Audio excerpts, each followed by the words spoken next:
I'm Anil Kumar sharing with you an ultimate test for curve sketching. Take it as a review for AP Calculus or IB Calculus. Most of the questions here can be solved without calculator. We will have 15 multiple choice questions and 7 thinking communication questions, which will be descriptive. Maximum time is an hour.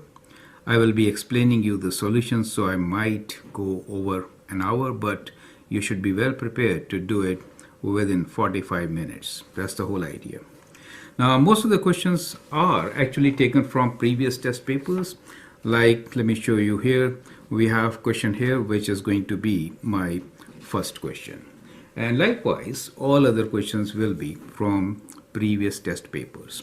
So it is a very important video for all the students who want to score very good marks for curve sketching in calculus. We are going to discuss all these topics: increasing and decreasing interval. Then we'll talk about first derivative and its analysis. When we'll find out what critical points are and how to find maximum and minimum. We'll then concentrate on rational functions, basically asymptotes, vertical, horizontal, oblique. And then we'll have few questions on second derivative, analyzing for concavity, finding point of inflection, and finally we'll use our algorithm for curve sketching. Now, when we use the algorithm for curve sketching, we are going to look into these topics, which are domain and range of the function, if the function is even or odd, symmetry and behavior, intercepts and asymptotes, right? So now let's begin and solve questions one by one. The very first question, I'm starting with the communication set of questions so that you brush up all your concepts and it becomes simpler as we move on. Now the very first question here is, consider the graph of f of x to answer the questions below. So this is a graph given to you. You need to find critical numbers, interval for first derivative less than 0, interval for second derivative greater than 0, interval for first derivative greater than 0, and second derivative less than 0. F dash x, that means first derivative, changes from increasing to decreasing those points, and point of inflection. So let's begin by answering them one by one, right? So critical numbers. So we always say critical number f of c, right? So we normally say f of c. What are critical numbers? So basically for critical numbers, the derivative is either 0 or it does not exist. So these are the two things. It does not exist or it is equals to 0 in domain of function. This is very important to understand. In domain of f of x. Keep that in mind and now list your critical numbers. So for critical numbers, we can see it also gives you what? So that also helps you to understand what critical numbers could be like. It gives you maximum or minimum points. So that is very important to understand also, right? It can also give you cusp and corner, because at cusp and corner, the derivative will not exist. So the whole idea here is to review the concepts and do better in your actual test. So now it's easy to list the critical numbers. Let's list them one by one. Look for maximum, minimum first. So it is B, D, right? So we'll write points B, D, then minimum F, maximum H. So those become the critical number for you. Now H is special since here the derivative does not exist. You see it's a corner kind of a thing. Okay, caution, do not include E, right? So the caution is do not include E. Why? It is not in domain. Do you understand? It is not in domain of f of x. That is very important to understand. Do not include E in any of your answers. So that's a caution. If you do that, you're going to lose a lot of marks in this particular question, right? Next question here is interval for the derivative less than 0. So when we say the interval for derivative, this is the first derivative, less than 0 means the function f of x is decreasing, right? It is decreasing. So you have to see where the function is decreasing. Those are the intervals. So from b to d it is decreasing. So it is from b to d, that is 1. And then it decreases from, you can say e plus to f, right? So I'm not including e, but I'm saying e plus to f. Now that's a good idea. How should I incorporate e and then write answer? So e plus means anything but not e on the right side. Is that okay? And then from h to I, and then from h to I. Now that gives you full marks. Then we are talking about interval of second derivative greater than 0. So when the second derivative is greater than 0, what do I mean? It means concave. You can hold something, right? Concave up. So in this case, you're looking for a figure which is kind of like this. Do you see that? That can hold. So you have to look for all concave up type of things. So it is from C to E, you can say. So when you, the other way not to include E is something like this. You can say C to E. So when you write this kind of bracket, which is not including, right? So this is another way you could do C to E. Do you see that? So I'm using different nomenclature now. That works. So we are looking for concave up, and then from E to G, right? So, and then from E to G, then again I'm using these brackets, which means not including. Correct? Concave up. And then finally from H to I. So that is another way of defining interval, not including the starting or the ending points. Then interval where the derivative, first derivative is 0. That means, let's try to think, first derivative is greater than 0 means it is increasing. And then we have second derivative is less than 0. Less than 0 means concave down, correct? So that is the part of the graph which we are looking for. It is increasing, but it is concave down, right? So here you can clearly see that the part of graph which qualifies for first derivative being positive and second derivative being negative means increasing and concave down is from A to B, right? So we have A to B. And then where? Positive, positive, and concave down. So from G to H. So look like this. So G to H. So G to H is also another interval where we have positive slope, right? And it's concave down. Does make sense to you? Let's move on. The derivative changes from increasing to decreasing. Now what do I mean? Changes from increasing, that means increasing to decreasing. That means I'm looking for maximum, correct? So we are looking for maximum points now, right? So it's not really an interval, it is a point. So the point here is B, which is maximum, and then we also have H, which is maximum. So these are the two different points, right? And then we are looking for a point of inflection. Now point of inflection is something like this, where the concavity changes. Do you see that? Or let me use different ink. It could be kind of like this. And then coming downwards, but without a maximum or minimum, right? So it's kind of like this. So these are points of inflection where the concavity changes, right? We do not really have a maximum or a minimum at this point anyway. So it is a point of inflection we're looking for. Those are C.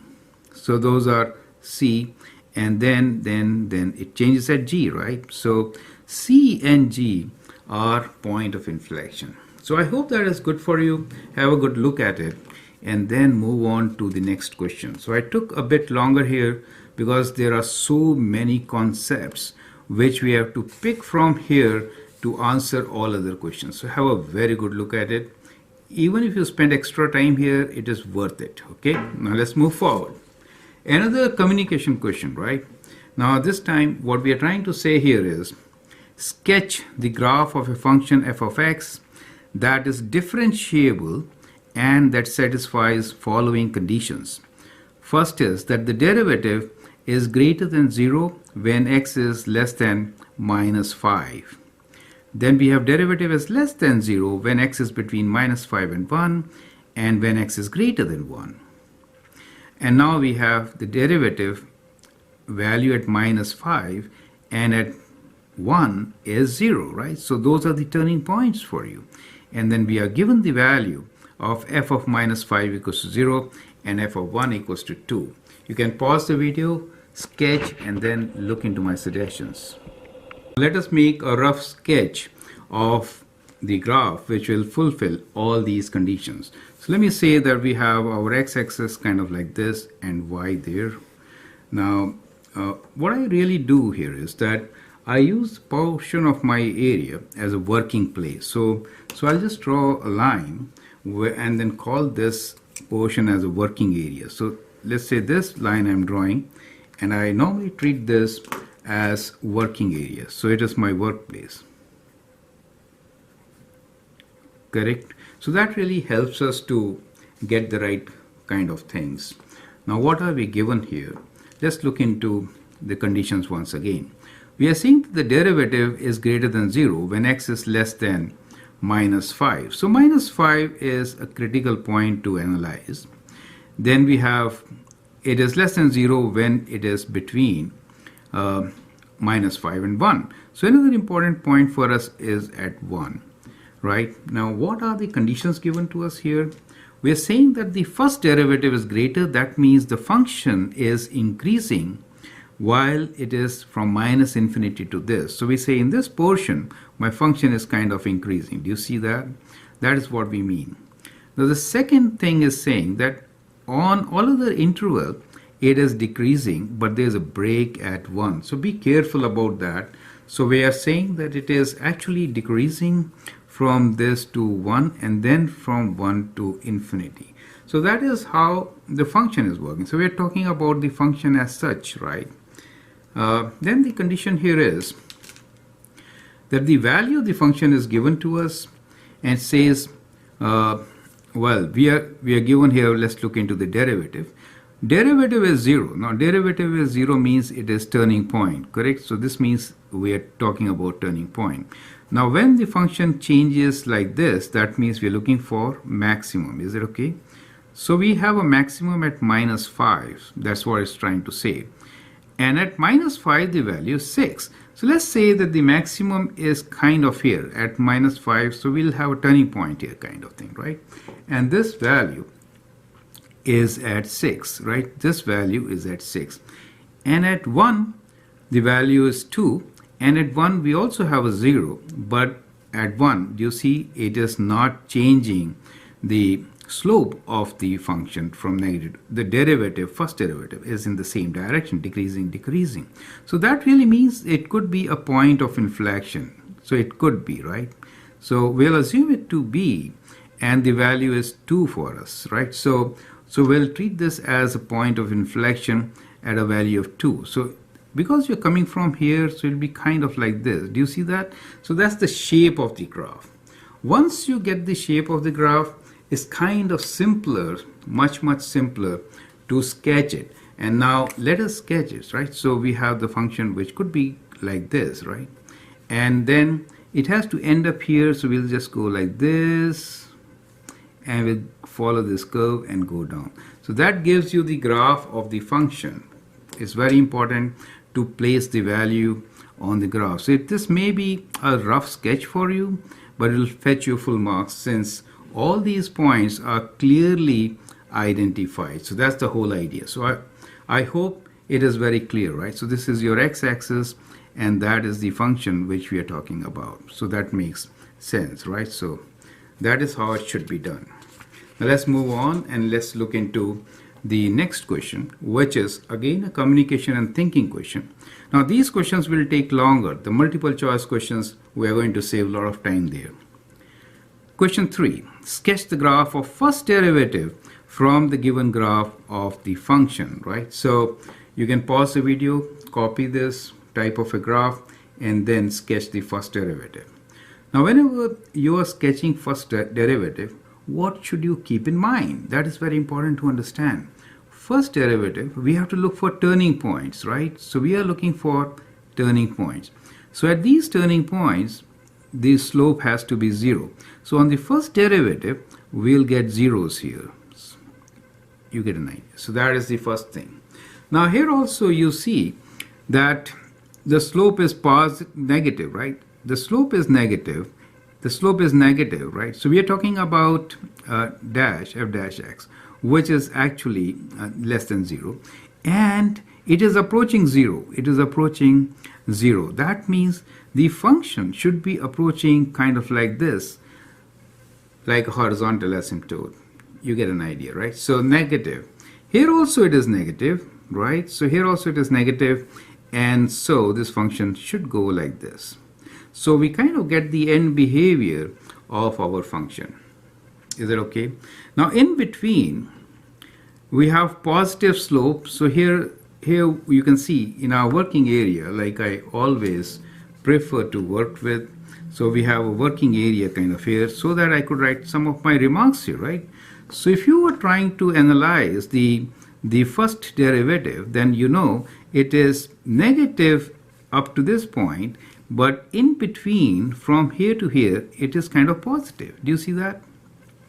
And then it is again coming downwards, correct?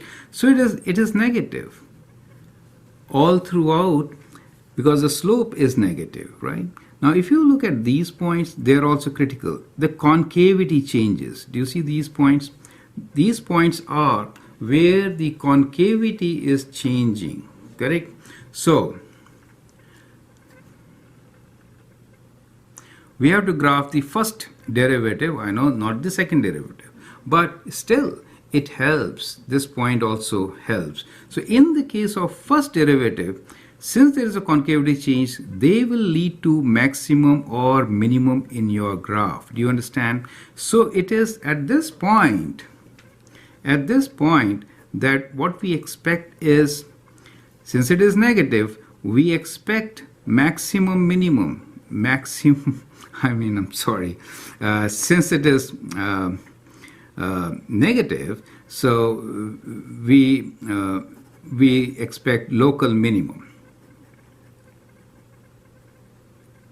Correct. Now here it is positive, but there is change of concavity here. So at this point, we expect local maximum. I'm talking about the first derivative. Is that okay? So at this point, we expect local maximum for first derivative. Now that is very critical to understand, correct? So once you understand this, then it is a simpler graph. Now you know that the function itself is going to have a maximum here and a positive value, right?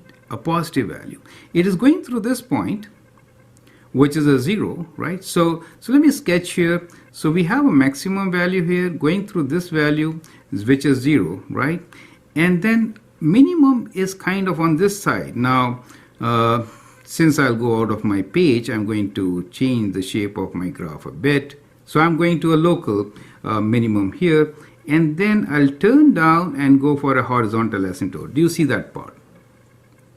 So I hope you understand. So this horizontal tangent means the first derivative. We're talking about the first derivative now, sketching first derivative. We know where the maximum is, and we know that it is also symmetric. So we have this point also, which is kind of similar, right? Negative minimum. So it has to be reflected now. So we'll go through this, again this 0, right? And then we'll turn from this point and go towards for the horizontal asymptote. So that becomes the derivative from the given function. So I hope it is absolutely clear, right? So it's absolutely clear. So that is how the graph should be. Now let's move on to the next question. I'd like you to take another look at this and then move on to the next question. C4. Now here the question is, sketch the graph of the function from the given graph of the derivative. So this time I have given you the derivative, and now you have to sketch the graph of the function f of x, right? So you have to sketch the graph of the function f of x. Now let me tell you, the answer for this is C3. So I have purposely taken these two questions. right? So let's get back to the C3 part. So in C3, I have sketched a graph which looks exactly like what should have been, right? That is what it is. So I showed you on a very big scale how the graph should look like when we were sketching the derivative. Now you have to do the reverse. You understand? You are given the first derivative and you have to get your function from the first derivative. What is this first derivative telling you? Now, let us understand that so that you can get back and sketch the previous graph yourself. Is it okay? Now again, whenever you're looking at the first derivative, we are looking at the zeros. So whenever you have a zero, let's analyze it. This exercise is very important for rest of the questions. Very important. So since I'm not going to sketch it, you know the sketch and the answer. I'll explain you.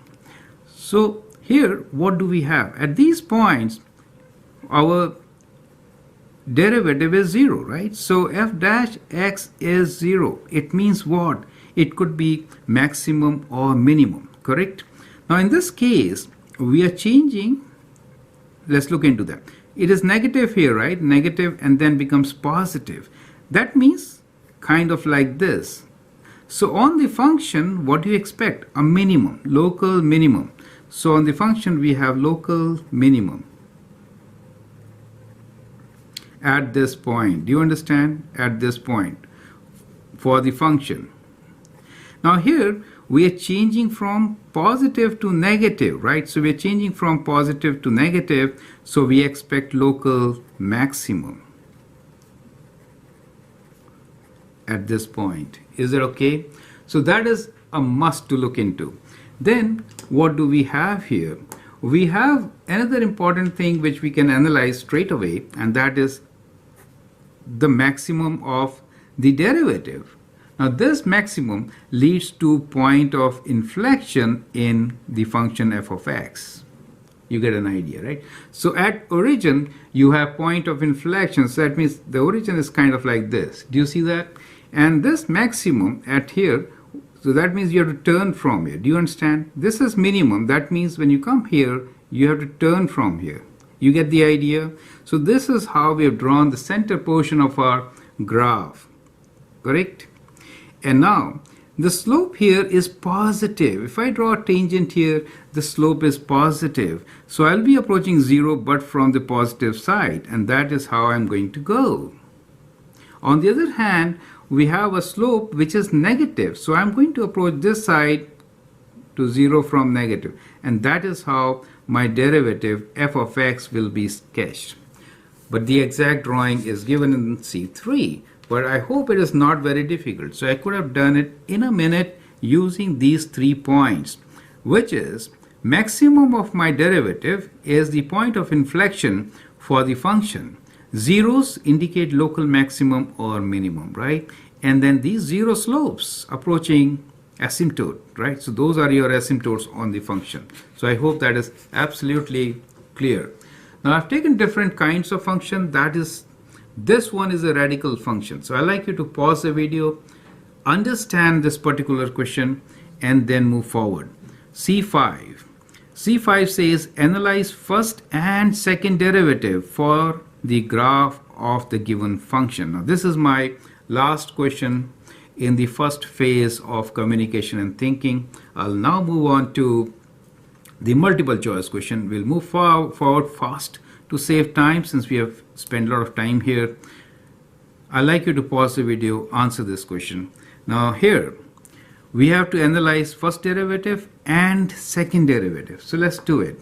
So we'll talk about first derivative, that is f dash x first. So if you look at it, what do you see? So we have to find critical numbers. First thing, whenever you say first derivative, you have to find critical numbers. So the critical numbers are wherever the first derivative is equal to 0 or it does not exist. I should say undefined actually. I should use the word undefined, right? Does not exist. So it is undefined at this point, which is at x equals to -3. Then we have a maximum here, which is at -1. It is also kind of vertical asymptote. Do you see that vertical asymptote at 0? That's what it is. So we have 3 points here at which f dash x could be 0 or undefined. Correct? Now if we have to analyze this particular function, how do we do it?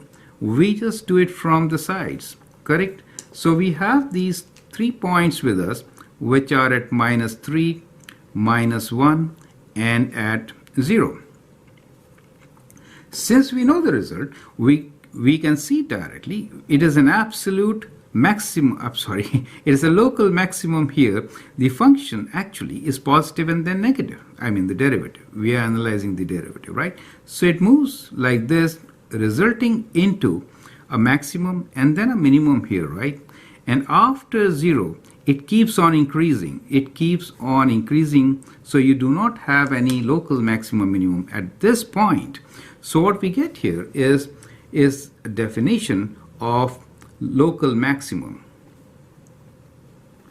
which is there, and a local minimum, right? So that is what we get after analyzing the first derivative. Is it okay? Now this point we are uncertain of, since the derivative actually keeps on increasing. Perfect. It is undefined, however, at 0.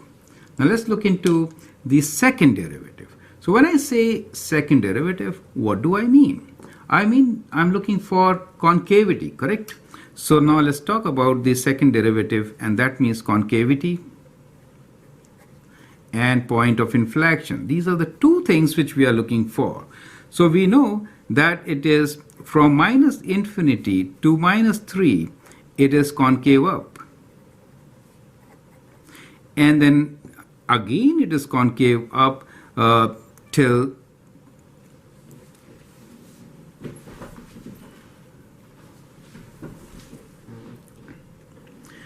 so again it is concave up from -3 to 0, right? So also from -3 to 0 it is concave up. Do you see that? However, after 0 it is concave down. So then from 0 to infinity it is concave down. Since the concavity changes, right? Since the concavity changes, we have a point of inflection at origin, right? So we have point of inflection at origin, since that is change of concavity, right? So we can say from the second derivative analysis, we have point of inflection at this point, origin, right? 0, 0. Does it make sense to you, right? So that is how we can analyze first and second derivative and put the things together. So now I hope all the concepts are brushed up, and let's move forward fast enough with our multiple choice questions. Now we are in multiple choice questions. We have spent half an hour in first 5 communication thinking questions. It was worth it. We understood all the concepts. Now the rapid fire begins. Question number 1. Below is the graph of first derivative of f of x, for which values is f of x increasing. So increasing really means what? Derivative should be greater than 0.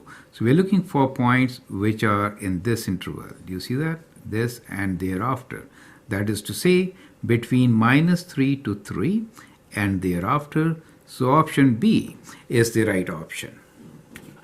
Question number 2. First derivative cannot be used to determine critical number. It does. Concavity? No. Increasing, decreasing? Yes. So concavity it cannot figure out. That is for second derivative. Question number 3a. It says, let f of x equals to x cubed plus 3x plus 4. What are the critical numbers? We are given, but we'll find. Critical numbers are points where the derivative is 0 or does not exist or undefined. So 3x squared plus 3. So let's make it 0. So that means 3 is common. X squared plus 1. And that means none, right? So it is never 0. So the option D is the correct option. Question 3b. F of x is equals to x cubed plus 3x squared plus 2. interval of decreasing for f of x is first find the derivative. So derivative is 3x squared plus 6x. Factor 3x, we get x plus 2, right? So x plus 2 means x equals to 0 and x equals to minus 2. So we want to find the interval where the function is decreasing, right? So we have to analyze these points. So these points are at minus 2 and 0. So if I substitute a value, let's take a test point on this. So if I take a test point as minus 3, in that case this is negative and this is also negative. That means it is increasing, right? Positive. And if I take a value which is between this and this, let us take the value as, let us say, minus 1, right? So if I take minus 1, this will be negative, but this will be positive. So that means decreasing. Is it okay? So we do have a maximum here. And after 0, if we take another point, which is, let us say, if we take a point 2, both are positive, it is going to increase. We need to find interval of decreasing for the function. So that is between minus 2 and 0. So that is the answer. Answer B, right? So you see how much difference it makes when I remove this square from there, correct? Next question here is, select the best choice. G of x is given to us like this, x cubed over x squared minus 1. How many critical numbers will this function have? To find critical numbers, we have to find the derivative, right? So derivative, we are applying the quotient rule, x squared minus 1 whole square. Derivative of numerator is 3x squared. Then we'll multiply by x squared minus 1. Take away x cubed times derivative of denominator, which is 2x, right? So this could be written as, we can take x squared common. So if I take x squared common, I get 3 times x squared. Let me write down 3x squared minus 3. And here we have taken x squared common, so we are left with 2x squared. So minus 2x squared, correct? And in the denominator, it is x squared minus 1 whole square. Remember, whenever you are finding critical numbers, you have to be in your domain. So you cannot include plus and minus 1 in your answer. Is it okay? Now this gives you, when is the numerator 0?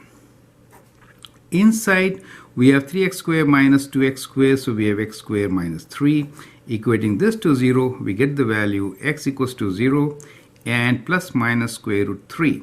So there are 3 values, and therefore the answer is B for us. So it's a very important question. You should not write, it does not exist at plus minus 1. It is not in the domain. It is not undefined there, right? So don't include that in your answer.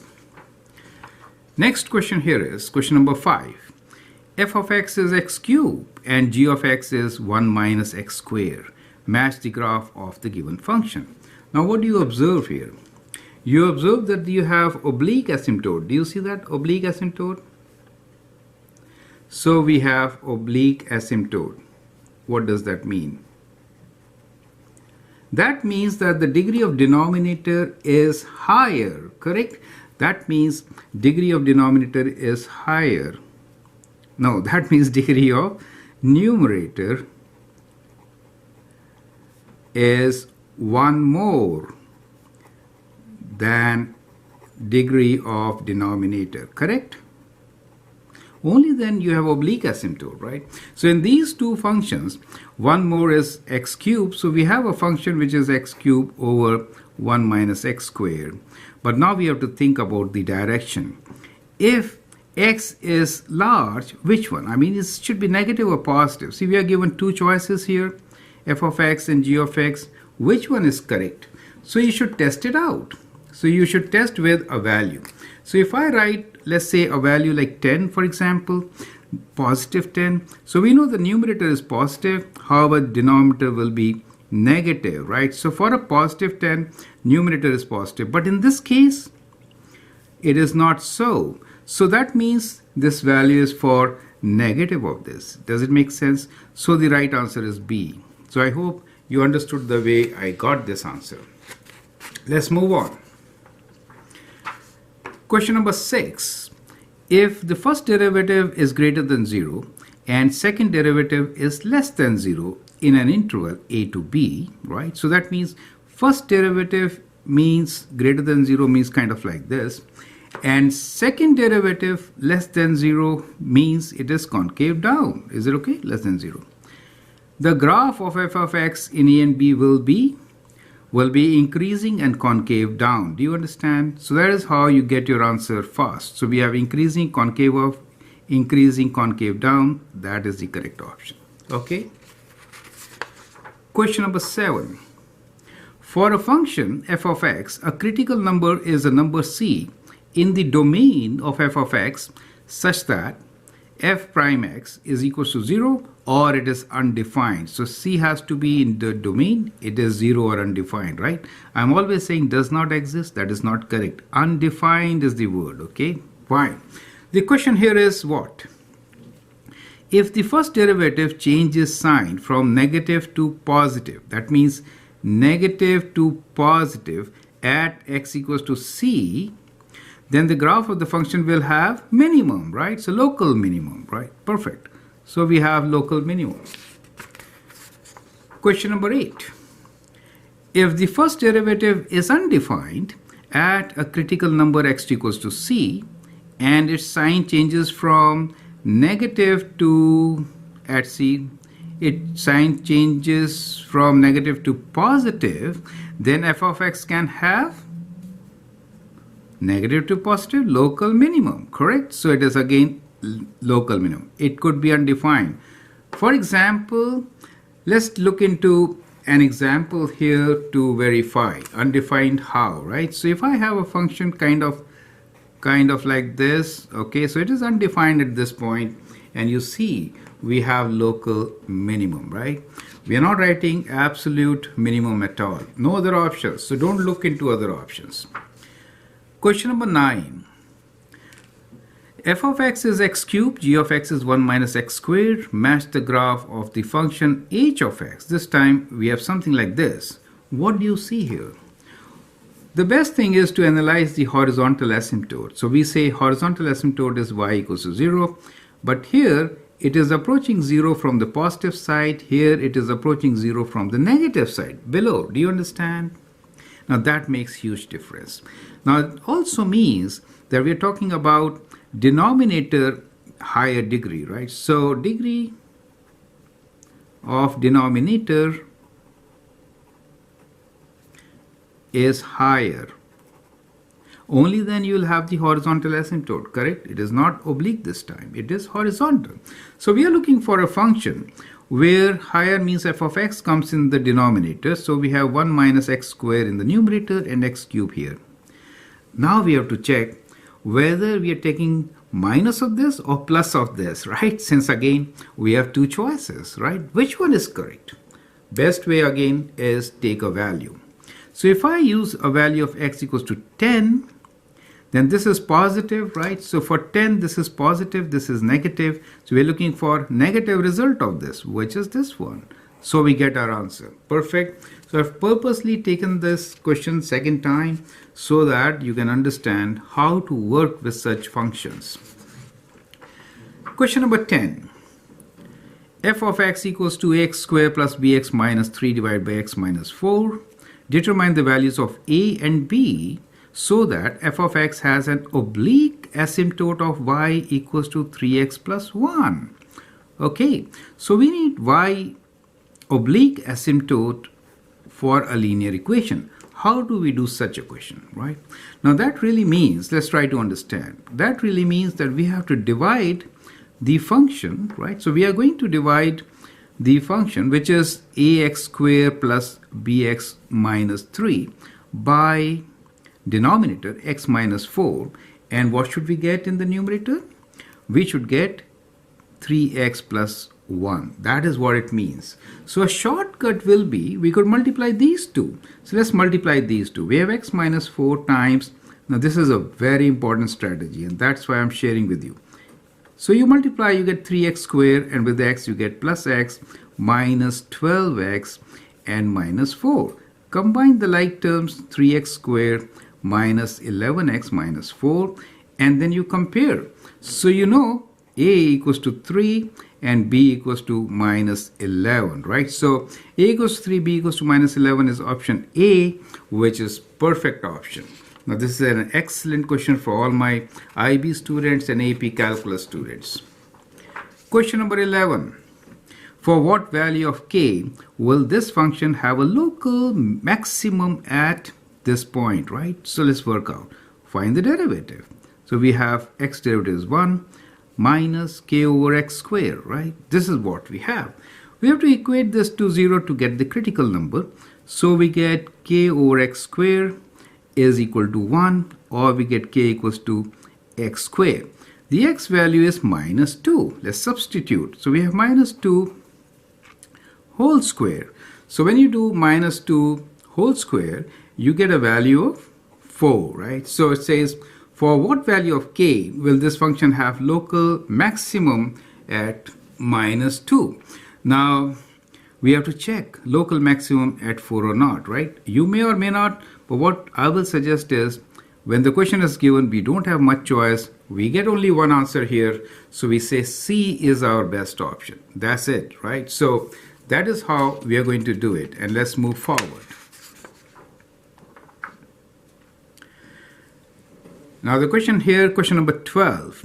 Find the constant a and b such that the graph of the function defined by f of x equals to ax plus b divided by 3 minus bx will have vertical asymptote at, so let's write vertical asymptote at x equals to 5 and horizontal asymptote at y equals to minus 3. So that is what, or we have choices. Okay, so that makes it simple. What we are going to do here is vertical asymptote is because of the denominator.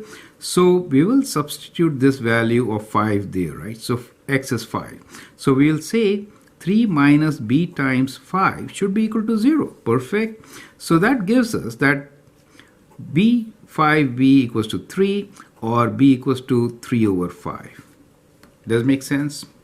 So that is one part. Second is, we are now looking for horizontal asymptote. Since the degrees are same, horizontal asymptote is a over b with a minus sign. So minus a over b, correct? Now, in this particular equation, we have already found the value of b and we know horizontal asymptote is at minus 3. So we'll equate this to minus 3. So that means a is equals to minus minus cancels, right? So we have 3b, correct?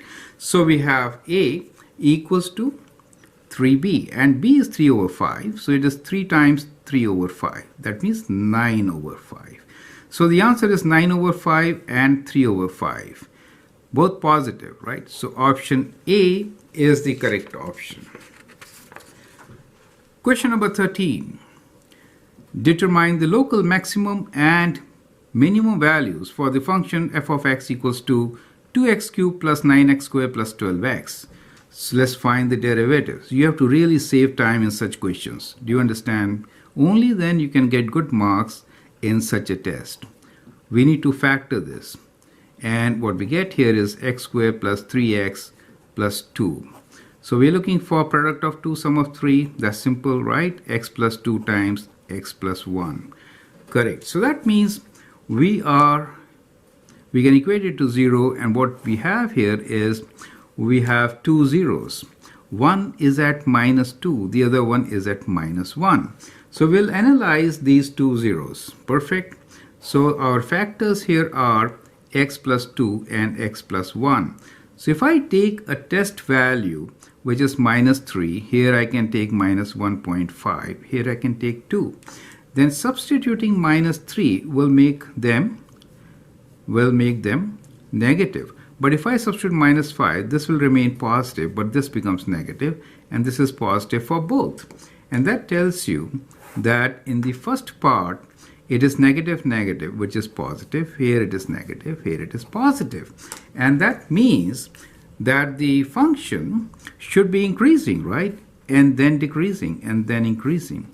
So we want to find Determine local maximum and minimum values. So local maximum and minimum values. So local maximum minimum values means maximum value is this, right? So at -2, we have the local maximum. So we have maximum at -2. So we'll substitute -2 here, f of -2. So we get 2 times -2 cube plus 9 times -2 square plus 12 times -2. That gives you 8 times 2, 16. This gives you 4 plus 9, 4 times 9, 36. And this gives you -24. And then when you add these values up, what do you get? -16, and this gives you plus 20, and this gives you -4. So get -4 here. The other value is -1. We have to try for minimum now. So let's recalculate for minimum. But we have matched one answer, maximum of -4. So we can go for option A at this time. But let me just check and confirm. So we have f of -1. So I'm substituting -1 here. That will make this negative. This will be positive 9, and this will be -12. And that gives me -14 plus 9, which is indeed -5. So that is also correct. So I hope with this you understand how we can quickly answer multiple choice question and spend good amount of time on communication thinking question. You will never run out of time. Okay. So I'm now coming back to a slower speed, mainly because we've gained some time. Question number 14. What is true about f of x equals to 3 over x squared plus 6x minus 7 as x approaches minus infinity? We have 4 options here. Let's look into this horizontal asymptote. When the denominator degree is higher, we are expecting horizontal asymptote, right? So what you notice here is horizontal asymptote. Since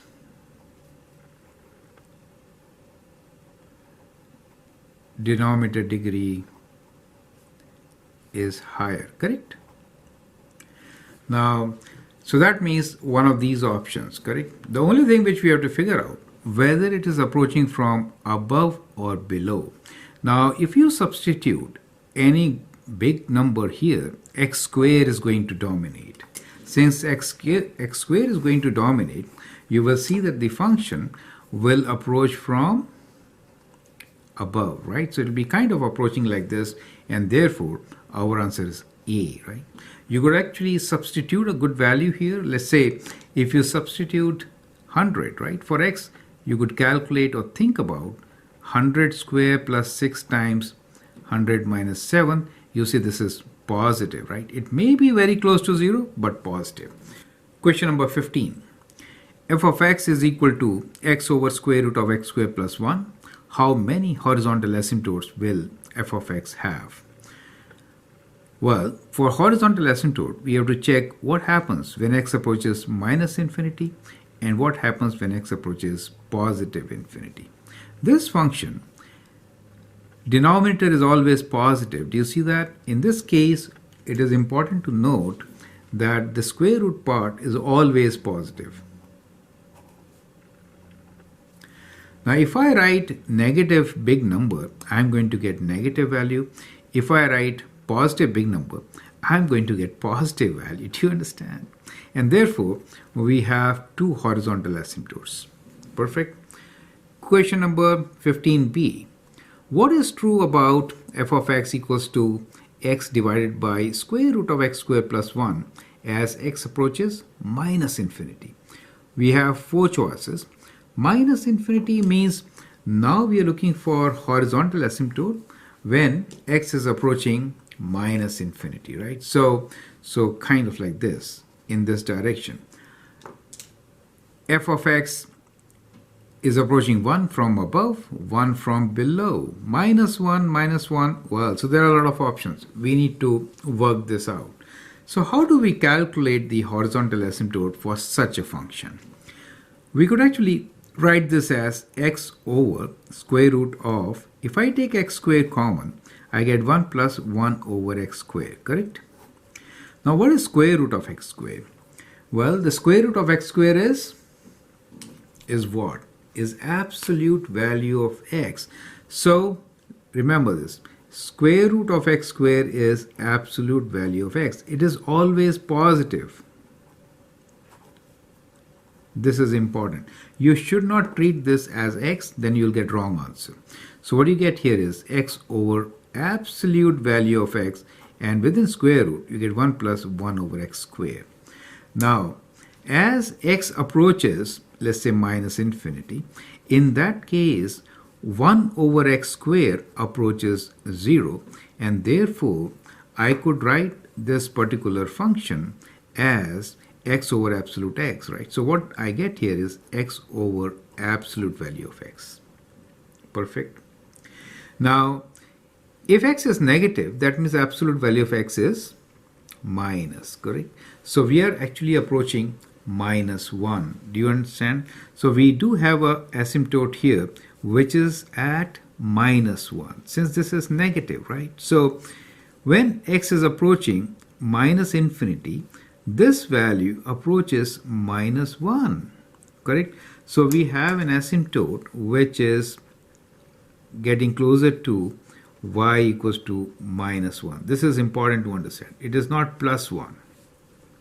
Now we have to see whether it is above or below. Now since denominator is something plus, the absolute value is going to be less, right? And therefore we are going to approach this from above.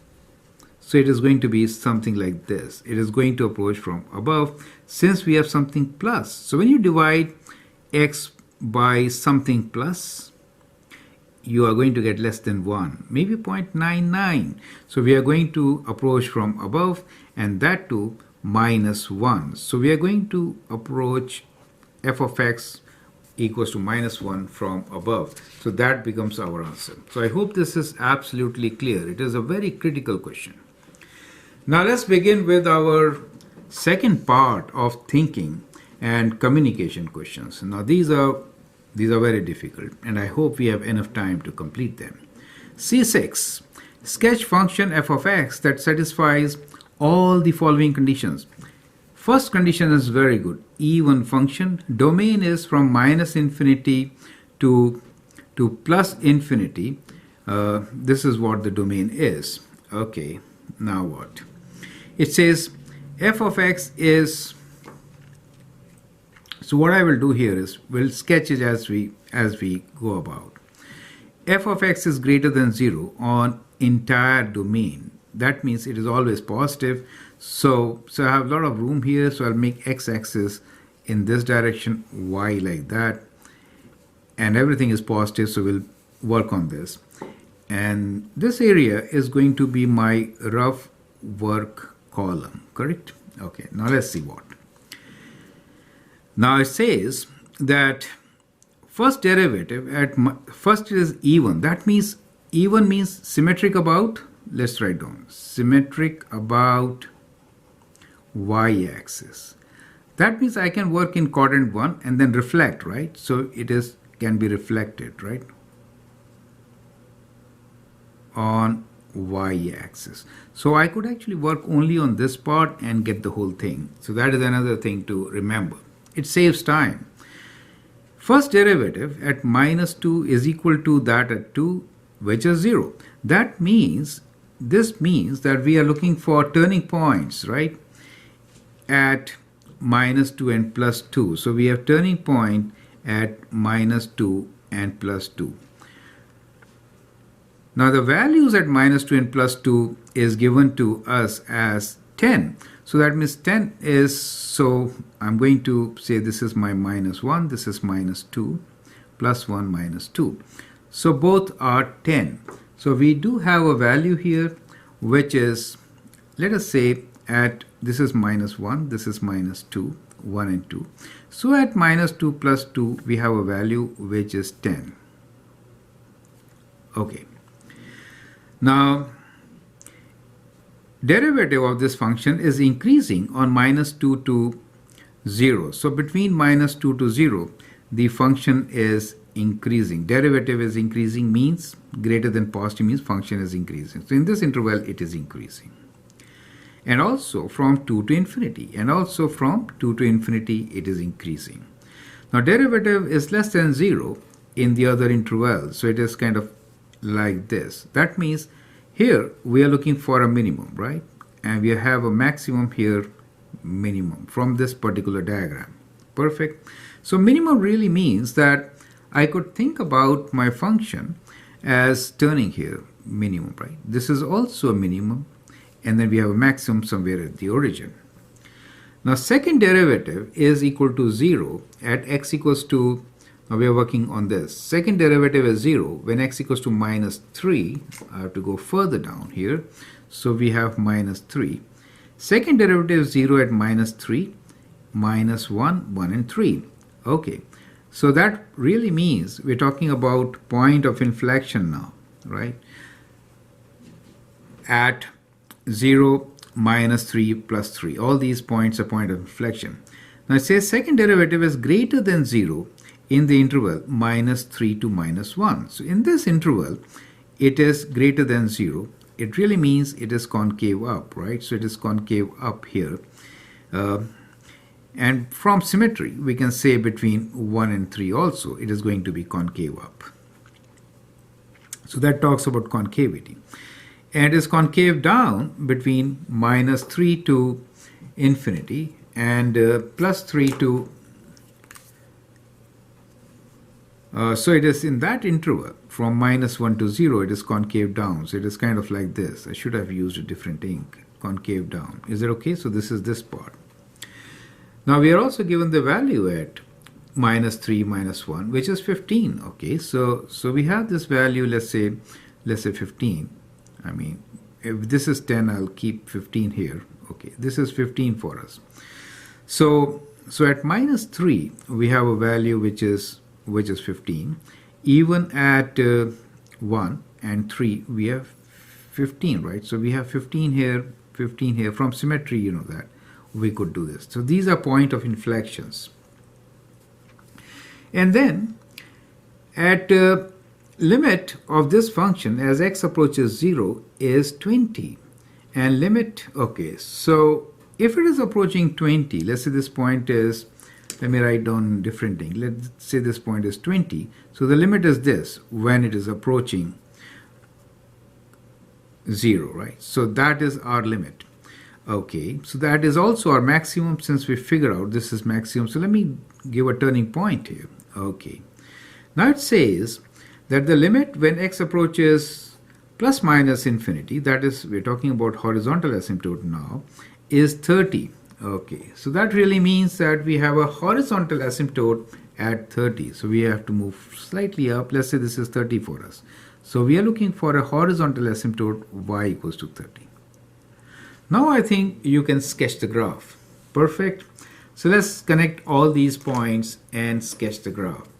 So we have here our local minimum and kind of goes like this. This is point of inflection. So the concavity changes kind of like this. And it's symmetric, we know, concave down, concave up, point of inflection. But as you move out, you have to make this as your horizontal asymptote, right? So on this side, it is concave up. And then as you move out, it is concave down and kind of like this. So that becomes your given function in this particular scenario. Is it okay? So this seems to be a very complicated question, but it can be done very easily as I've shown you. Have a good look at it and try to understand all the concepts which we have used to sketch this seemingly complicated. Here is the last question of our exam review on curve sketching. Question number C7 is a communication thinking question.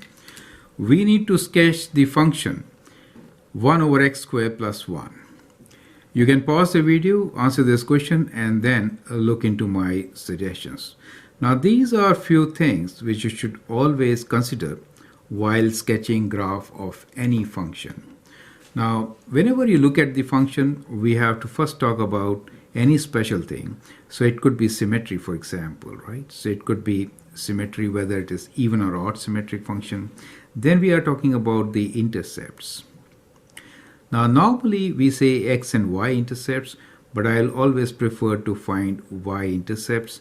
Will not concentrate on x intercepts at all, unless and until it is obvious. Okay, then y-intercept, and then I think the important value is to talk about asymptotes, especially for rational functions, right? So then we'll talk about asymptotes with this, and then we can also see end behavior if you want to, right? So end behavior. With this, we come to know most of the characteristics of a function, and then we can analyze first derivative. So we'll analyze first derivative. That will give us maximum minimum points, and then we'll analyze the second derivative, which is giving us concavity and point of inflection, correct? Then we have to summarize all these things, and then we have to check our result. That is kind of very important whenever you sketch a graph. So let's begin by finding the symmetry itself. So in this particular function, what do you observe? To find symmetry, you can find what is f of minus x. So minus value, if I substitute here, I get 1 over minus x whole square plus 1, which is same as 1 over x square plus 1. So it is equals to f of x. So that means the symmetry is even, correct? Once you know it is even, we also know that we can do one side and the other side is the reflection. So it is symmetric about what? Y-axis. Is it okay? This is one thing. Now, one more thing you will observe in this particular case, that the domain is x belongs to real numbers, and also that the function is always greater than 0. Is that okay? Because it is always positive. So that means I can work on axis like this. That means I'll just make my x-axis here and the y-axis kind of like this, knowing fully well that all the graph is above the x-axis. Is it okay now? Right. Now y-intercept. To find the y-intercept, you have to only substitute 0 here. So that is why it is very important and good value to choose. As soon as I put 0, I get just 1. That means at y-intercept, I get a value which is 1. Asymptotes. Since the degree of denominator is higher, we have horizontal asymptote, and that is y equals to 0, right? So we have learned all this in previous 15 odd videos. So that means this is my horizontal asymptote. End behavior. End behavior really means if x is approaching positive infinity or negative infinity, what happens? Since the function is always positive, approaching 0, we are very clear that it is always approaching from above, right? So that becomes your end behavior, right? So approaching from above, right? So it is always above the x-axis. So that becomes the end behavior. Now derivative. So let's find the derivative. There are no shortcuts to this part.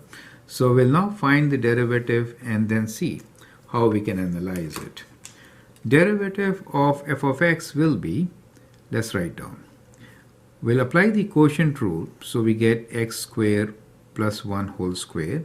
Derivative of 1 is 0. We get minus. And derivative of this is minus 2x, right? So we get 2x. So that becomes the derivative. Now from this derivative, we get the critical numbers, correct? So what is the critical number here? Only one critical number, x is equals to 0. We need to just analyze this particular critical number to figure out maximum or minimum. So the critical number for us is x equals to 0. Let's write 0 here, and we can take a test point on either side. So good values to take will be, let's say, minus 1 and plus 1. Let's keep it simple. So if I write minus 1, what do I get? Now here, if denominator is always positive, correct? So if I write minus 1, minus minus makes it positive. So we get increasing. So we are analyzing the first derivative, remember that. And if I write plus 1, this is minus, so it becomes negative. That means we have a maximum at x equals to 0. The value is 1, so it has to be kind of like this. So we have a kind of turning point at the y-intercept. Perfect. Now, what we are going to do, we'll find the second derivative and we have to check the concavity. So from the first derivative, find the second derivative. So second derivative will be, denominator is x squared plus 1 to the power of 4 now. Derivative of minus 2x is minus 2. So we get minus 2 times this x squared plus 1 whole square minus. Now we write the first term as such, which is minus 2x. So I just make this as plus 2x. Is it okay? This negative. Times the derivative of this, which is 2 times x squared plus 1. And then inside function derivative. Don't forget that, which is 2x. So we get this as our derivative. Second derivative. So to solve second derivative, always it is good to factor. Never expand, right? First factor. What is common between these two? Minus 2 I can take common. Good to take minus also. And x squared plus 1 is also common, right? So in the first term, we are left with x squared plus 1. In the second, since I took minus common, I have to put minus here. And we have taken this part common, which is this part, right? So leaving aside this, I'll write everything else, which is 4x squared. We have 4x squared here, correct? So that gives you a value which is minus 2 times, well, this term can get cancelled, right? So we could cancel this and we get cube here. That's good. And inside bracket, we get 1 minus 3x squared, right? Divided by x squared plus 1 cube now. Let me rewrite this second derivative as multiply by minus. It becomes, let's keep 2 outside, but we'll multiply by minus. So we get 3x squared minus 1 divided by, let me write this as x squared plus 1 as it is. Now that it is, right? Now when is this 0? When is this 0? So now we are trying to figure out the critical numbers for the second derivative. This is 0. You know, denominator is never 0. For the numerator equals to 0, correct? So that means 3x squared minus 1 equals to 0. And when you simplify this, you get 3x squared equals to 1, or x is equals to 1 over square root 3, correct? But whenever you do square root, you have to do plus and minus. So you got two critical numbers here. Now we are going to analyze these two critical numbers for the second derivative. So we are analyzing the second derivative now, not the first. We have already done that part. So for second derivative, we have two critical numbers. One is minus 1 over square root 3. The other one is plus 1 over square root 3. So let's take some test points on either side. Good test point could be, let's take 0, could be a good test point. Here on the right side, let's take 1, and on the left side, let's take minus 1. Okay. So if I substitute 0, where is my second derivative? Here it is, right? So we have second derivative here. Okay, let me just highlight this. We are working on this. Is it okay? Now if I substitute 0 here, what do I get? I get just minus 1 times 2 minus, right? So it is negative. So in this case, this is negative. Negative really means that the function will be concave down. Okay, now if I substitute 1 times 3 is 3, 3 minus 1 is positive 2. So that means this is positive. And from the symmetry we know this will also be positive. That means we have concave up on these sides. So that is the kind of graph we have. Clearly, we have point of inflection at 2 points, right? So that is point of inflection, which are at 1 over square root 3. So now we know that this part is concave down, that part is concave up, concave down, point of inflection. It's absolutely clear how to sketch this particular function. So I could sketch this kind of like this, right? So it is kind of like this, where clearly it is important to mention the points which we have just found, which is these points of inflections, right? These are my points of inflection, 1 over square root 3, and this is minus 1 over square root 3. correct? You can actually calculate this value also, but that is not very critical. However, you see the complete graph here. So it is concave up from minus infinity to minus 1 over square root 3, concave down with a maximum at 1, and then it tapers down to origin as it goes to infinity. So the end behavior is from minus infinity to plus infinity. So what we also get from here is that the domain is all real numbers as far as the range is concerned. Y belongs to real numbers where it is not important to write, but since we have it, right? So where y is greater than 0 but is less than equal to 1. So that becomes your function as a whole. So this is your function, right? So that is how we do it. So I hope all the steps are absolutely clear and you have all concepts which you need to know about curve sketching. We'll give you some more questions which may be difficult questions for especially IIT students appearing for IIT. I'd like you to share with me your comments and views. Since this video has run into an hour, was it worth it? Feel free to write your comments, share my videos, and if you like and subscribe, that will be great. Thanks for watching.